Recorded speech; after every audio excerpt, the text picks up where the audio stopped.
สายและคิดจะอยากจะได้ความรักที่ดีก็ขออีกทีทุกครั้งอยู่ได้สิ่งอ่อนดูพอเห็นแล้วมันขึ้นสวรรค์ไม่กันไม่ยังสาสต้องเติมมาเป็นกันในรุ่นอ่ะที่บอกว่าพี่เป็นเสือเธอไม่ต้องเชื่อในข่าวแต่ว่าใจน้องที่อันนี้การเราที่ตามมาคือยอมรับคนได้เลยก่อนต้องชมพอได้เธอรู้มันมาให้จะรักไม่รักใจบอกให้ยกที่สิโดนจะไม่ได้กันไม่ได้รอไม่ได้ไม่ได้มาโอ้ยเธอสนใจก็แค่ผู้ชายช้ำถ้าดาไม่ได้มาเอารถเข้ามาบอกให้ใครต้องชอบกันอยากให้ใครต้องนั่งมาขอโอ้กันเลยเอาไปทั้งสองเธอจะทำเอาเวลาสายตามาเวลาเธอคิดมันจะสะกดใจขอไฟใกล้ได้ไหมพี่จะพูดจามาชวนแก้วกับพี่สักทีไม่กันไม่ขาดให้เธอยกได้และโผล่ให้ตาพี่นั่นจะเป็นบ้า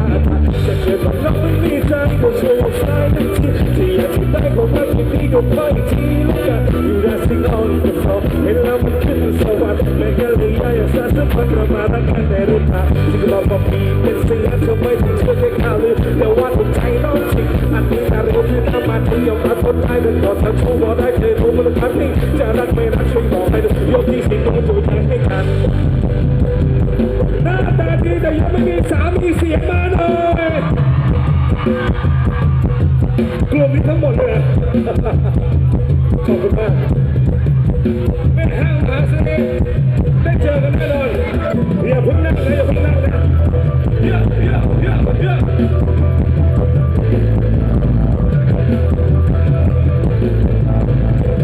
ร้องให้ช่วยกันร้องสุดเสียงนะจ๊ะมีวันที่ฝนจะคิดถึงกันนานไหมวันที่ไม่มีเธอเธอต้องเป็นอย่างไรมันไม่เป็นห่วงเธอจะกลัวว่าเธอจะไม่สบายรักแค่เธออาจจะทำให้ขอ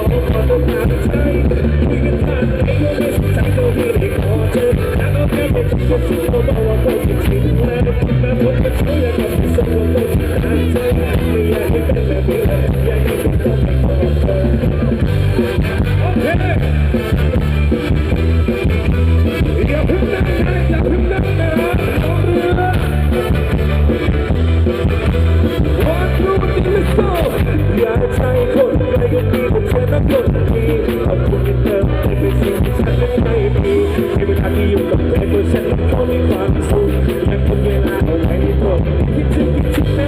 คิดถึงเธอเวลามันช้าทำให้ตอนที่ไม่ได้เธอที่ความเป็นคนเป็นหลังจะยังไม่เทียบเท่าเธอมันคือว่าใจตลอดอย่างนี้คงต้องไปก่อนใครนะเธอยังไม่มีผู้โชว์ตัวดังๆอีกสักทีเลยน่ารักมากเลยมีวันที่พบเราจะคิดกันได้ไหมมีตอนที่ไม่มีเธอเธอต้องเป็นอย่างไรผมไม่เป็นห่วงเธอจะกลัวเธอจะไม่สบายรักให้เธอจะหนาวก่อนต้องการใจคุยกันผ่านไอ้เราไม่สนใจเธอไม่ได้ขอเธออยากเอาแค่ไปชิมก็ชิมก็บอกว่าก็จริงเลยแม้ผมจะเชื่อยังกับผู้สมแล้วก็ที่ตามเธอไม่เคยเห็นเธอเลยอยากมีคนทำให้กว่านี้วันที่พบต้องเป็นที่ไหนไหนที่ตอนที่ไม่มีเธอเธอว่าไม่มีทางไหนคนใครเป็นห่วงเธอจะกลัวว่าเธอจะไม่สบายรักให้เธออาจจะเอาไปขอจะตายใจปะคุยกันผ่านไหมเธออยากเอาแค่ไปชิมก็ชิมก็บอกว่าก็ที่จริงเลยแม้คนเป็นเขาอยากทำให้สมก็ที่ทางเธอไม่อยากให้ใครอย่างนี้เลยอยากมีคนก็ไม่พอใจนะเธอ